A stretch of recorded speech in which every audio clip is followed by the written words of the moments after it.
welcome to On the Rise. I talk about personal development, small business, and I interview entrepreneurs on the rise. My name is Nelson Stryker, and I am your host. You can follow me on Twitter, Facebook, and Instagram at Real Nelson Stryker. This podcast is brought to you by Blacktop Street Ball. The And1 Legends are back. Come out and witness a historic event to celebrate street ball culture. If you're a basketball fan, you don't want to miss the annual Blacktop Street Ball Festival in Newark, New Jersey on August 20th. Hot Sauce, Main Event, The Professor, Bone Collector, Aircraft, High Octane, and more. Get your tickets now on eventbrite.com, or you can also visit btsba.com for VIP registration and more. That's btsba.com. And to my Level Up family, welcome back to the show. And today, as always, I have a special guest in the building with me tonight, okay? He's an expert at brand storytelling and does brand clarity coaching. This man works all over the world, and I'm so happy to have him here. Mr. Chris Ward Jr., welcome to the show, sir. I appreciate it. Thank man. Listen, you want to come on the road with me and introduce me, bro? Let's do it. Let's do it. You already know, man. It's been a while, you know? Yeah, man. So listen, every show I start out with a quote of the day. Okay. All right, just to get things going. And this quote says, "A good leader takes a little more than his share of the blame and a little less than his share of the credit." A good leader takes a little more than his share of the blame, a little less than his share of the credit. And that is from Arnold H. Glasso. What do you think, bro? I love that. I love that quote. And the reason I love it, it's you can do more work in the shadows than you can as the front person, right? So if someone is willing to take on a little bit more blame, it takes the pressure off the team. That's going to help them execute. And if someone's willing to give that praise to his team instead of taking the praise for himself or herself, then he's beloved. And that's the beautiful part, because when you're beloved and they know that you're willing to do whatever you need to do to put your team up front, it's like a great leader on a football field, right? Quarterback is only as good as his line. True. Right? Yep. So love the quote. Yeah. And one thing that sticks out to me is it says a good leader, right? So not just a leader, it says a good leader, because we all know everybody can't lead, right? Yeah. And we all know everybody can't take blame. That's true too. Right. So, if you're somebody that can't take blame, chances are you're probably not a leader anywhere. And if you are, we're praying for those people that you are overseeing right now. Facts, man.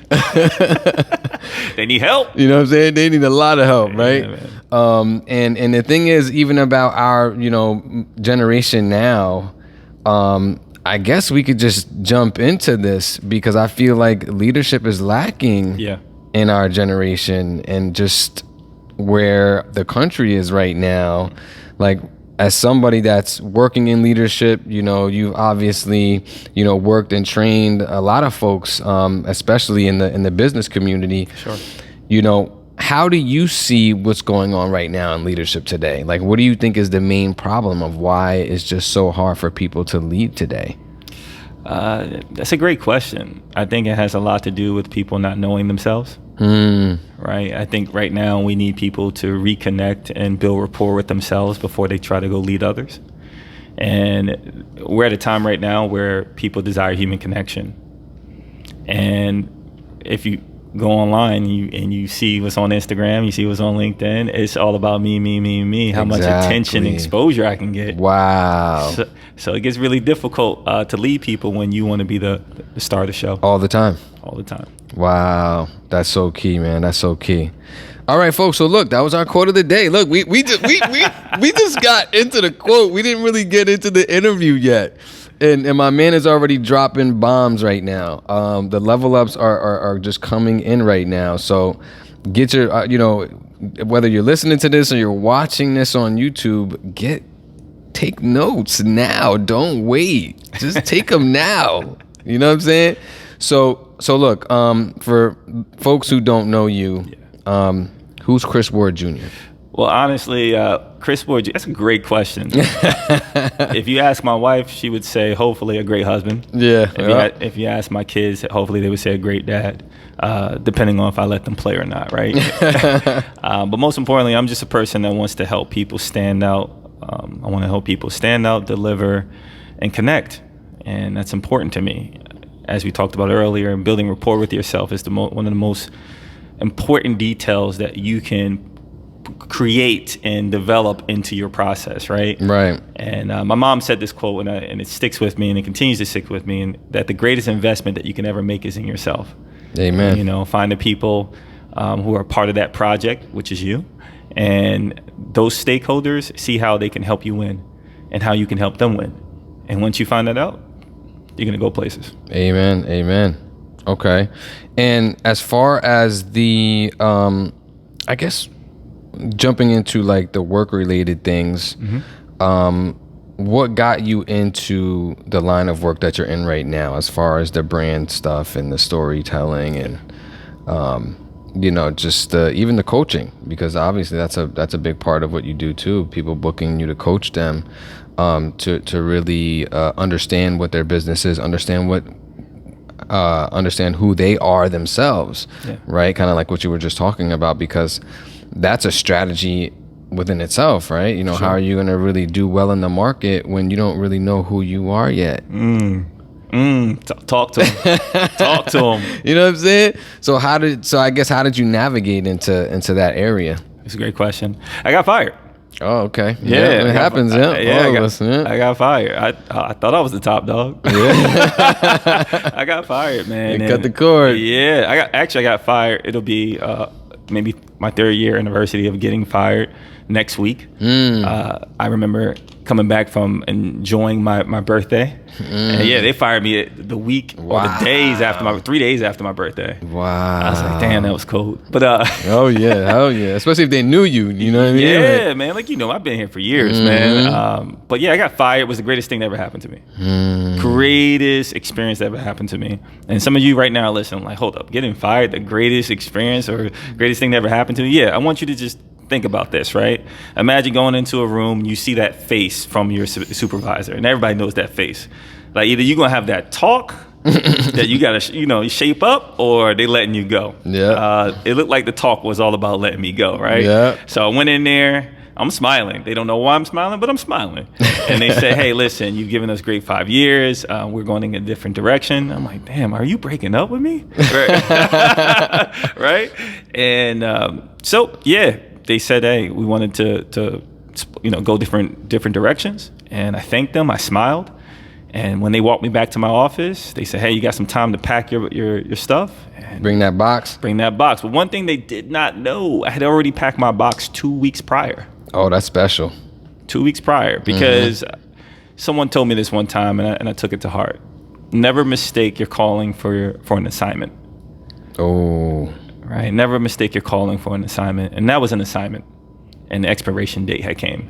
And so what did I do? I went home and celebrated with my kids and my wife. We went out, had some bubble tea, and I was like, all right, nice. What's going to come next?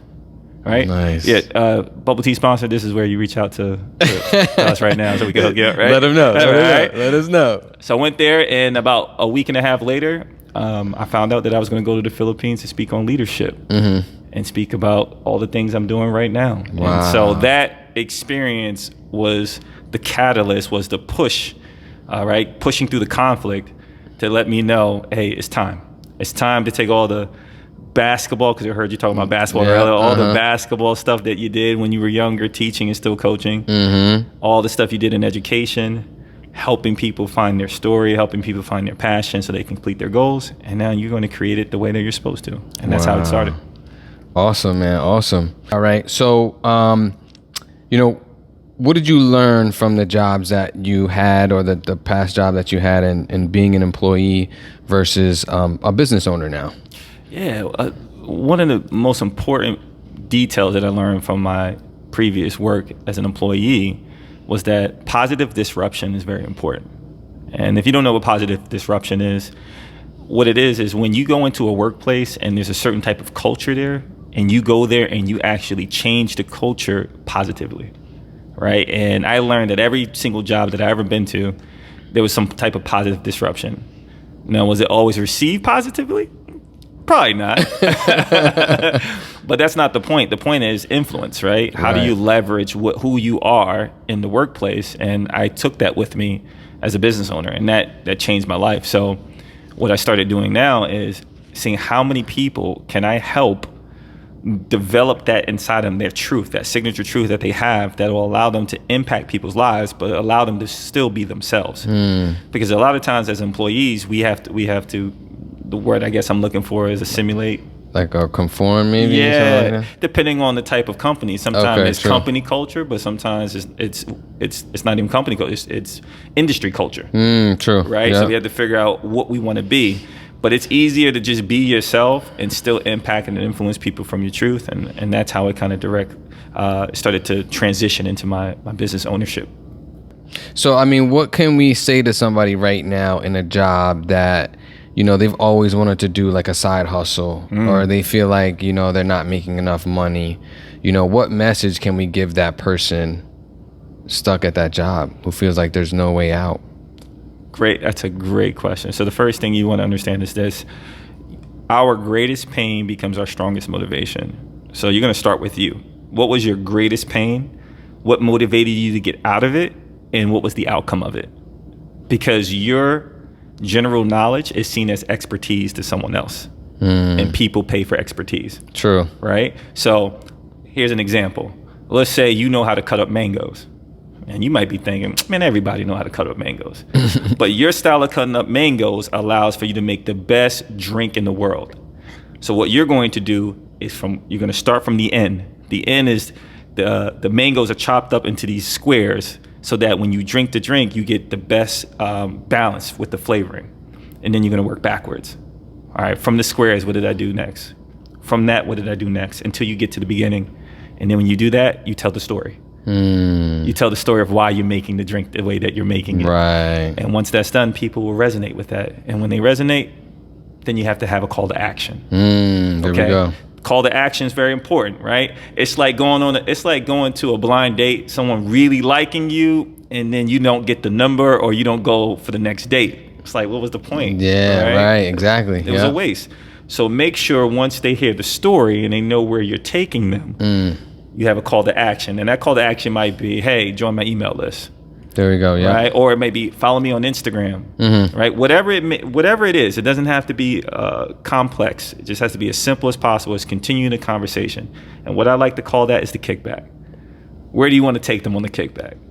Right? I like that. We're married now, so I know we can't really talk about that anymore. But you know what I'm saying? But yeah, where do you want to take them on the kickback? Yeah. And remember this, that first sale, that first earning, that first profit that you receive, it doesn't matter. The number doesn't matter. Okay. All right. It's the process. All right. And if you want to know more, of course, follow me on all the channels. Oh yeah. I give out information all the time. And just a little something to sprinkle it on top there. How about confidence? Whew, okay. Let's sprinkle confidence on that. What can we say about confidence? All right. There. You're going to feel like a failure in the beginning. Let them know. The truth is the truth. Yeah, you're going to feel like you suck. You're going to be telling you like, yo, nothing's working. Nobody's listening. I mean, before I even started making videos out there, I had 100 videos that I made that I never released. Wow, yeah. Just so I can get comfortable with myself. Yeah. Right? Practice. So practice doesn't make perfect. Practice creates preparation. And then preparation to execute. There we go. So to build your confidence up, you got to do the work. I know there's all these shortcuts and these gurus are telling you just do this. You don't have to have, the pressure is actually important. The pressure is important because what it allows you to do is see how you respond in those pressured situations. Moments, right? And so you can speak from experience now. So here's an example. We're going to use our mango thing again, right? If I'm cutting up mangoes and I realize I wasn't too comfortable with the knife, right? The reason I wasn't comfortable with the knife, when I was younger, I cut myself, right? And I'm afraid of blood. Maybe that's my thing. Someone tell a story about being afraid of blood and how I had to overcome it. Right? Cutting these mangoes because I didn't want to cut myself. And that's what gave me the sharp technique to cut the mangoes the way that I do, because it's a safety feature that I put for myself. Right, yeah. somebody's going to resonate with that. There it is. Right? Yeah. Oh, yeah. That's how you build confidence. Oh, yeah. Facts tell, stories sell, baby. Come on, know? Facts tell, stories sell. Level up, y'all. You know? Yeah. Take those notes. I got to take these notes. All right. So look, so with that, obviously, because you mentioned a couple of obstacles there. Yeah. You know what I mean? And people, and this is normal. People, do things and just going through life, not even just in their professional life, but in their personal life, they run into obstacles. So I guess in your journey, what were some of the obstacles that you faced, getting to where you are right now? Yeah, I didn't have a college degree. Right? And I had to make money. Mm-hmm. If you're resonating with that right now, make sure you hit that like button, right? Comment below things you're struggling with right now, right? There we go. So I didn't have a college degree. Mom was a single mom, and I had to figure things out on the fly, man. And was that stuff stacked against me? Of course.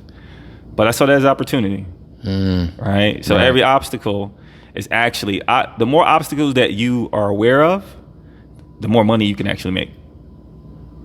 That's dope. All right. The more obstacles that you're aware of, the more money you can make. Okay.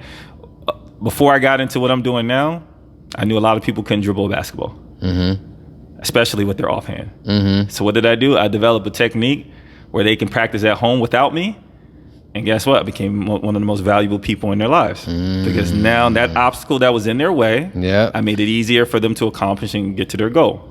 Right. That was basketball. Next was, hey, when I was in college, my boy couldn't get the attention of this girl. He was in the friend zone, right? And many of your businesses are out there. Many businesses that are out there, you're in the friend zone too. You just don't know it. I'm just gonna let you know that right now. They don't know it yet. You have no idea. There's a series coming out right now. Your business is in the friend zone. Look out for it. So make sure you follow me. So he was in the friend zone because he didn't have these three major parts, right? And obstacles teach you about these parts, right? The first part is likability. If you are not likable, I don't care if the information is great, it's not gonna work. No money. Right? Trustworthy.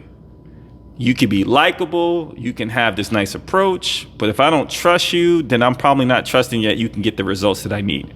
Right? And then the last one, which is most people's problem, right? They struggle with this the most.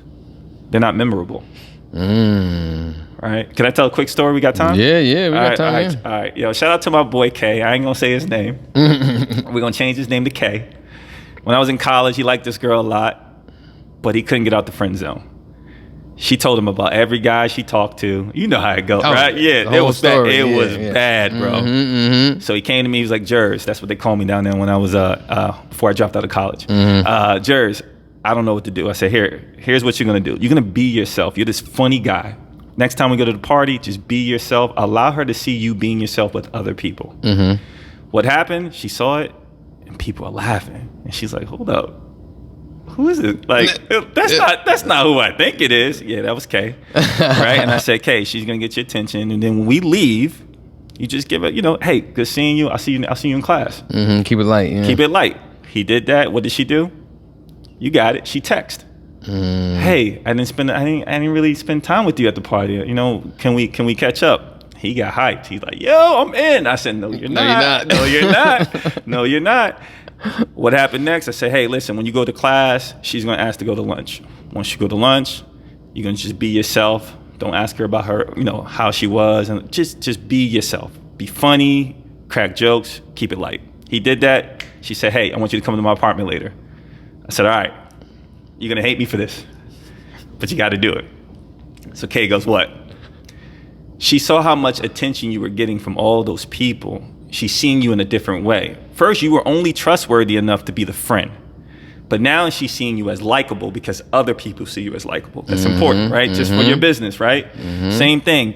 Some people may trust you for a certain reason because of the personal experience they have with you, but you're not likable when it comes to the industry that you're in yet, right? Because there's other people that are a lot more likable than you. So he goes to the apartment, and I go, "Bro, when you get there, you're gonna stop her." He goes, "Nah, what are you talking about?" I said, "You're gonna stop her. She's gonna go in to mark her territory. You're gonna stop her." He said, "So what do I say?" I say, "Well, I don't want our relationship to start off this way." That's what you're gonna say to her. And when she goes, huh? I go, yeah. But so what I'm gonna do is I'm gonna go home. I'm gonna call you tomorrow, make sure you're good, and we'll talk, right? He does that. Mm-hmm. He comes to my dorm room. He goes, bro, I'm pissed, man. I had a chance. I was like, just trust me. Mm-hmm. Next day later, she's like, hey, I want to talk to you. Long story short, 2 years later, they were dating for 2 to 3 years. Wow. He became memorable because every guy on that campus that was in that position, we already know what they would have done. Mm-hmm. But because he did the complete opposite, he moved himself into a different space. Right. Same thing for your business, right? If you're doing the same type of content, following the same type of trends, the people with the bigger budget are going to get the attention. The people with the better looking visuals are going to get the attention. Mm-hmm. But when you do it just a little bit different, even if your visuals are not right, you're memorable. You stand out. And that's how it goes. Let's jump into some of the goals you have, or a goal that you have for your company. Yeah, I mean, one of the biggest goals we have right now, I want to make sure we have about 5,000 people who are storytellers, heart-centered storytellers in their business. That's a goal. And most people would say, well, it's not monetary. Well, it doesn't need to be. And then that's the one detail that I want to give to you, to the people out there that's listening. You know, define what success looks like to you. The money will come. But right now it's 5,000 heart-centered storytellers in the business space. Why is it so important for companies to focus on story? Yeah, I mean, we talked about it earlier, right? Storytelling is the stickiest of tools that you can use. And a lot of people have a hard time marketing themselves, sales, right? Branding themselves. Storytelling does all three. And what we have to realize is this: storytelling is so important because that's how you connect. You cannot connect to your ideal audience unless you're telling a story. Our attention span is not there anymore. We can't keep people's attention for a very long time, but the study shows that when someone hears a story that they resonate with, that they love, between 55 to 62% of people want to do business with you. And many of you out there, your data shows that you're only converting 2% of the people that's on your platform right now. Wow. So if storytelling can get that thing up, why not do it? And so that's why it's important. It helps you connect to your ideal audience, and it helps you stand out amongst your competition. All right. So in terms of your company and what you're doing right now, is there any upcoming projects that you want to talk about? Yeah, listen, we're in a recession right now. Right? And still, we're in a recession right now, and I know people are struggling out there. So here's what I want you to do. You're going to go to chriswardjr.com, and the first step you're going to take is finding your brand voice. That is very, very important, right? Whether your voice is polished and professional or it's inspiring and soulful, you need to know your brand voice because it dictates your copywriting. It dictates your marketing. It dictates your brand logo, your colors.